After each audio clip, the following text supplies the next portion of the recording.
Yo, what's up mga tropa peeps? Magandang araw po sa inyong lahat at welcome po dito sa ating vlog. At yan po, ito ang ating pag-uusapan. Ito pong kampo ni Sara Duterte ay umami na po. Umami na. Patungkol sa AMLAC. Yung na-plug ng AMLAC o na-detect ng AMLAC na meron pong bilyong pera na dumaan po sa bank account ng mag-asawang Sara Duterte at Mans Carpio. At nako, ito po nga si Sara Duterte, tingin ko, baka meron pong tanggalin na tauhan niya dahil po sa isang napakatinding pagkakamali. O, eto, panoorin muna natin itong balita na atin po nga nakita sa News 5. Eto po, panoorin muna natin. Hindi nila inaamin, pero tingin ko may paglabag. No? Pero ang malinaw din pong inamin nila, ngayong araw na ito, in one interview, Attorney Poa, ang sabi ho nila, they are not saying that it is false. And that I think they are saying that it just might be inaccurate. Ibig sabihin, tinatanggap po nila yung mga numero nung pong AMLAC report. And we will go to trial on that particular admission. Ayun. May admission. Hindi po nila tinatanggi na mayroon pong mali doon sa AMLAC. Bagkus kanilang inaamin na tama po ang mga report o na-detect po nitong AMLAC. Actually, sabi nga ng isa sa mga balita na aking napanood, mismong bangko daw po ang nag-trace niyan o nagre-report niyan. Sila ang nakaka-trace niyan, more than 500,000, saka pa lang po sasabihin sa AMLAC, "O eto merong ganitong ganitong malaking pera pumasok sa bank account nitong taon 'to, nitong politiko na 'to." Gano'n po yung na 'to, gano'n po daw yung sistema. So ibig sabihin, basta 500,000 pataas ay made-detect po ng AMLAC dahil ire-report po sa kanila ng bangko. Kaya nakapagtataka na bakit ang inaaway at ang sinisiraan ngayon ng ating mga kababayan na DDS, itong bagong talagang executive director ng AMLAC, itong si Buenaventura. Napaka ano po nito, bihasa na po ito. Ito po'y magaling na abogado. Hindi po ito basta-basta lamang, kahit na ba ilang araw pa lang sa kanyang puwesto, hindi naman ibig sabihin niyan na training lang yan ngayon, trainee pa lang ngayon yan. Kapag po inilagay yan sa puwesto, inilagay yan sa isang ahensya ng gobyerno, on the first day na magtrabaho yan, dalubhasa na po yan, kaya napili ng ating gobyerno na iupo diyaan o napili ni PBBM o ng administrasyon na ilagay po diyaan. Ngayon, ito po nga mga report po na ito sa AMLAC, siyempre hindi lang naman po ito ngayon lang na pagkakaupo pa lang nitong bagong-bagong AMLAC director. Kaya yung pong naratibo nitong mga DDS na paninira dito sa bagong upong direktor po ng AMLAC, hindi po talaga kapani-paniwala na yan pong ganyang naratibo ay kanila pong ginagawa. Ano ba akala nila kapag inupo doon? Ilang ilang buwan ka pang mangangapa sa trabaho mo, hindi na. Kaya inilagay yan diyan, ready na yan sa job, ready na yan sa kanyang trabaho kung ano ang kanyang gagampanan. Ngayon, naku po, itong ating Vice Presidente ay tingin ko, meron pong tatanggalin sa kanyang mga tauhan. Bakit? Abay sus Mariosep, ito po yung nakalagay sa kanyang isang pahayag na nakalagay po dito, hindi rin maikakaila ang timing ng lahat ng ito. Ito po may patungkol doon sa kanyang travel authority approval. Ang sunod-sunod na alegasyon at kaso laban sa akin ay nagsimula matapos akong umalis sa gabinete. Sa panahong tumanggi akong pumirma sa isang pambansang budget na hindi ko kayang ipagtanggol sa taong bayan. Ha? Talaga? Sus Mariosep, ano ba naman 'to? Kaya alam niyo po, eto, na ano 'to, nasosoplak itong si Sara Duterte, nitong si Antonio Trillanes, at itong, mga patungkol po diyaan sa mga kung anong mga drug test, ganyan, mga maleta, ah. Kasi nga po meron pong medyo kahinaan po ng ulo. Hindi natin alam kung sino ba mahina ulo dito. Kung eto ba'y inutos ng ating Vice Presidente sa kanyang tauhan na yan ang ilagay sa kanyang pahayag or eto po ay ipinost ng, tauhan ng ating, Vice Presidente nang hindi man lang dumadaan sa approval ni Sara Duterte. Abay, para pong pambansang clown na ngayon itong si Sara Duterte. Ito ba yung gusto niyo maging presidente sa darating na panahon? Abay, bagong naratibo po niya 'yan na hindi po talaga makatotohanan. Bakit? Abay, wala pong papel ang Vice Presidente sa pagpirma ng budget. Ano ba akala ni Sara presidente na siya? Medyo may pagka-ano po 'yun, pagka-obob po 'yun. Kaya po siya napansin ng isang mahusay na abogado. Actually, naka-follow ako dito, kay Carlo Ibanez. Ito yung rockstar, attorney, yung magaling maggitara. Ngayon po, eto po yun, fact check lang, walang papel ang Vice President sa national budget. Kahit anong man lang, wala. Dahil nga po, nag-iisa lang ang trabaho ng ating Vice Presidente. Ano yun? Spare tire.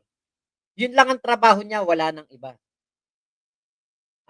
Kaya diretsahan na. Walang basehan ang pahayag ni Sara Duterte, na tumanggi siyang pumirma sa pambansang budget. At ayon nga po kay Carlo Ibanez, malinaw ang proseso sa ilalim ng 1987 Philippine Constitution. Pangulo ang naghahain ng budget. Kongreso ang nag-aapruba at Pangulo lang ang pumipirma or nagbibito. So mga ating pong Vice Presidenteng lakwatsyera, abay wala pong kinalaman. Abogado pa yan, naturingan pa yang abogado. Pero ganyan po ang laman ng kukote. Kaya nga parang ang datingan nito attorney no case 'to, Never kailanman sa history ng ating bansa na ang Vice Presidente po ay kasama sa pagbalansag o pagbuo ng budget.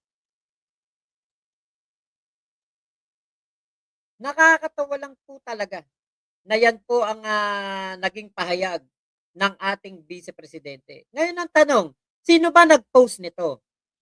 Ikaw ba mismo, Sara Duterte, ang gumawa niyan? Or pinagawa mo lang sa iyong tauhan? Kasi kahit saan, kahit saang anggulo mo tignan, kung ikaw ang gumawa o tauhan mo ang gumawa, meron kang kapabayaan.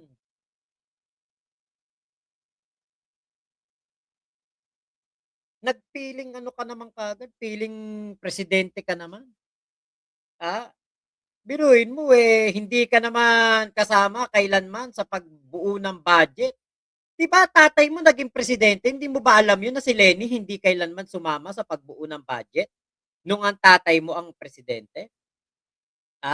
Tingin ko nawiwindang na 'to, si Sara sa laki po ng problema. Bakit? Baka nga naman ma-impeach siya. Wala ng kahit isang Duterte na makakatuntong po sa Malacanang kapag si Sara Duterte talaga'y natalo sa 2028. Wala na pong kasunod. Hindi na po magkakaroon ng Duterte allied, Duterte mismo na pamilya ang makakatuntong po ng Malacanang. Wala na po. Sinira ni Sara Duterte ang pangalang Duterte. Winasak na nga ni Digong, sinira pa ng tuluyan ni Sara, nag-self-destruct siya. Kaya po si Pulong, si Baste, hanggang Davao City na lang yan. Pati si Kitty Duterte.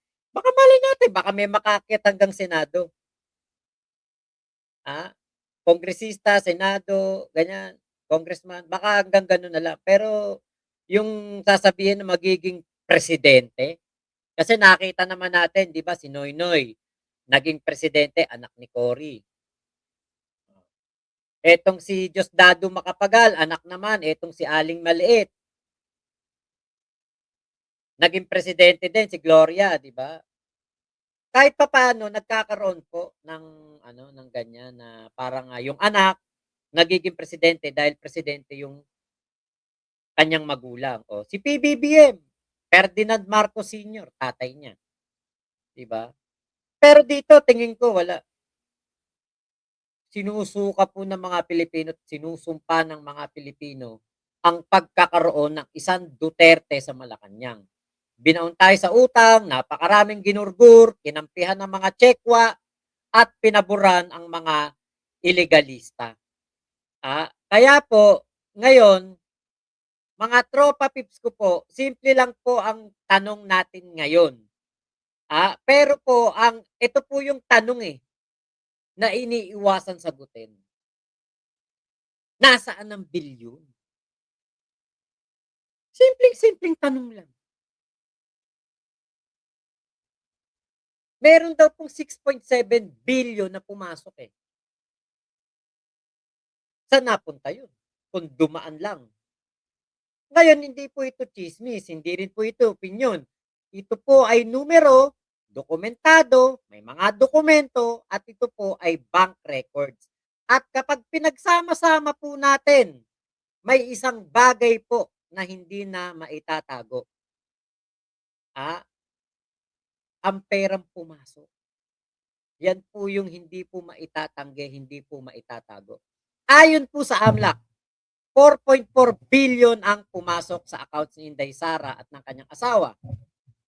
Hindi maliit yan. Napakalaking pera po niyan. At hindi lang po basta pera, 371 large transactions, 33 suspicious transactions, may koneksyon sa flag personalities at pinakakritikal, may deposits na nanggaling sa isang taong dinadawit sa illegal drugs. Ang tanong, normal ba ito para sa isang public official? Hindi po. Pero para sa mga DDS, sabi nga ng mga DDS, dumaan lang naman Putya, dumaan, pera ng mga kriminal, pera ng mga drug lord. Dumaan lang? Parang sa kanila, napakadali lang. Dumaan lang naman Kaya kayo nasasabihan, bobo Ngayon, yung pong pumasok na pera, abay syempre po, lalabas din yan. Ngayon, tignan natin tong kabilang side. 1.5 billion po ang lumabas. So, kung simple math lamang, pumasok 4.4 billion. Lumabas 1.5 billion. Dapat may natitira pa po silang 2.8 billion pesos. Pero dito napapasok ang pinakamabigat na tanong, ang zero na salin. Ayon sa salin ni Inday Sara, zero ang declared cash niya mula 2019 hanggang 2024. Zero. Walang laman, walang pera, walang bank deposit. Pero sandali, may bilyon na pumasok, may bilyon na hindi lumabas, pero zero po ang deklarasyon. Naku po, hindi pwedeng sabay na totoo yan. Simple logic lang po. Tatlo ang posibleng sagot. Hindi dineklara, tinago sa ibang anyo, o inilipat sa ibang tao o account. Lahat ng yan may legal implication. At sa batas po, ang maling salin ay hindi simpleng error. Ito po ay simpleng perjury. Bakit? Under oath po yan. Kaya nga nakakatuwa itong mga DDS na to Sabi nila, dumaan lang yan. Kung ano-ano pa mga paninira ang pinapatungkol doon po sa bagong talagang AMLAC, executive director, eto daw po'y para siraan si Sara Duterte. Sus Mariosep, kakaupo nga lang nung tao sa AMLAC, di ibig sabihin itong mga report ng AMLAC na ito, doon pa sa dating AMLAC director. Alangan namang kahapon lang yan ni-report do'n sa AMLAC, director tapos, pumunta na siya do'n sa Kongreso at yan na ang kanyang naging report. Siyempre yan po ay dumaan pa sa mahabang investigasyon, mga detection, at mga report ng bawat bangko. Ngayon, hindi lang po ito tungkol sa isang tao. May 2.9 billion din po na dumaan sa account ng asawa. May testimonya ng bags of cash at may distribution system.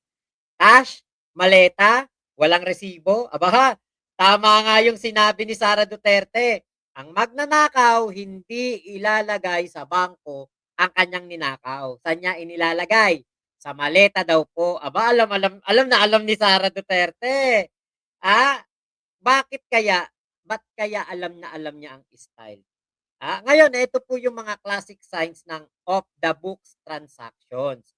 Pagtatago ng pera at pag-iwas po sa audit. Kapag po kasyang galaw, nawawala po ang transparency. Lumalakas po ang hinala. Dahil po ang salin ay hindi po optional. Ito po ay batas, obligasyon, proteksyon laban sa korupsyon. At kapag hindi po tugma, naku po may kaso. Kaya nga sabi ko nga kahit wala ng Ramil Madriaga dito sa impeachment, talagang si Sara Duterte nanganganib. May pananagutan po at may investigasyon po. Hindi ito politika, ito po ay accountability.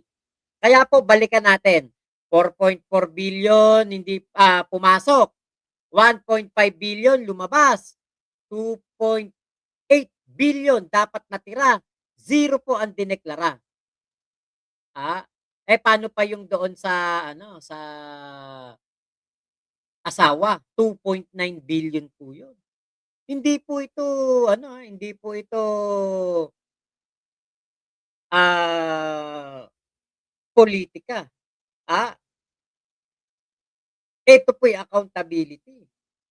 Lahat po tayo, naghahanap ng accountability. Ngayon ang tanong, nasaan ang pera? Yan ba yung sinasabi ni Madriaga na pinanggasto sa pangangampanya ni Sara? Or yan din kaya ang kanilang pinambabayad kay Attorney Kaufman ng ICC na ang bayad daw po'y 140 million buwan-buwan. Kaya pala tinanggihan nila yung tulong pinansyal ng ICC. Bilyon-bilyon naman pala ang pera, eh. Kaya alam niyo po, ang daming nabulag diyaan sa pagpapanggap ni Digong na mahirap, na kunwari natutulog, may kulambo, na kunwari nagbe-birthday, napakasimple.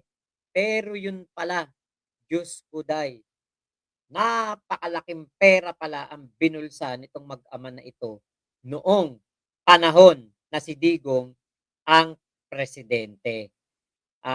Kaya po, nako, mga tropa pips ko, hindi po nila maitatanggi. Ang bilyon, hindi po nawawala basta-basta. May bakas yan, may trail yan. At kung wala sa salin, naku po, ibig sabihin lang po niyan, may tinatago. Yun lang ang isang ibig sabihin niyan. 'Di ba? Wala na pong ibang magiging yan, isipin ng tao. Kaya pala talagang todo-todo ang panawagan ng kampo ni Sara at lahat ng kanyang mga kaalyadong abogado ay gustong pigilan ito pong impeachment. Bakit? Eto na pala yung Pandora's box ng mga Duterte.